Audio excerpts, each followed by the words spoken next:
नमस्कार, प्रणाम। आप सभी का स्वागत है प्लस एकेडमी पे। चलिए आज हम आप सभी को ज्ञान चैप्टर 5 क्लास 7 चैप्टर 5 सुगम विज्ञान जो है अम्ल क्षार या क्षारक चैप्टर अम्ल क्षार और लवण चैप्टर का जो टॉपिक है अम्ल क्षार और क्षारक टॉपिक, इसी पर हम आज चर्चा करने वाले हैं। तो चलिए समझ लेते हैं। हम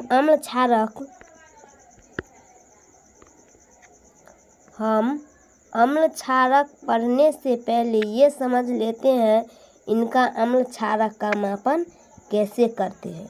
बच्चों आइए समझते हैं कि अम्ल या क्षारक का मापन हम pH पैमाना स्केल से करते हैं।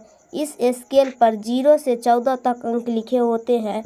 0 से 14 तक अंक लिखे होते हैं, जिनमें यदि हम विलयन का मान 7 से कम होता है और अम्लीयता को दर्शाते यदि विलयन का मान 7 से अधिक होता है तो क्षारता को दर्शाने के जिस विलयन का मान pH स्केल में 7 होता है वह विलयन उदासीन प्रकृति का होता है। pH स्केल की खोज SPL सुरसेन ने की थी।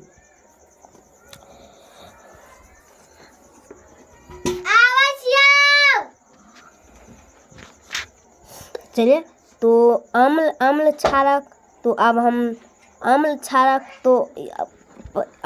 का ज्ञात कैसे करेंगे। अम्ल है क्षारक है तो इसको ज्ञात करने के लिए एक स्केल होता है pH पैमाना स्केल। इसका नाम होता है पैमाना स्केल, pH स्केल यानी पैमाना स्केल। याद रहेगा, pH स्केल यानी पैमाना स्केल। इसी पर हम करते हैं। इसमें 0 से लेकर 14 तक अंक लिखा होता है। इसमें ऐसे रहेगा एक पैमाना स्केल, इसमें ऐसे 0 से रहता है इसमें, और यहाँ पर 14 पर एंडिंग मार देता है। तो इसी को देखते हैं। उसके बाद क्या कहता है, अम्ल को अंग्रेजी में हम एसिड कहते हैं।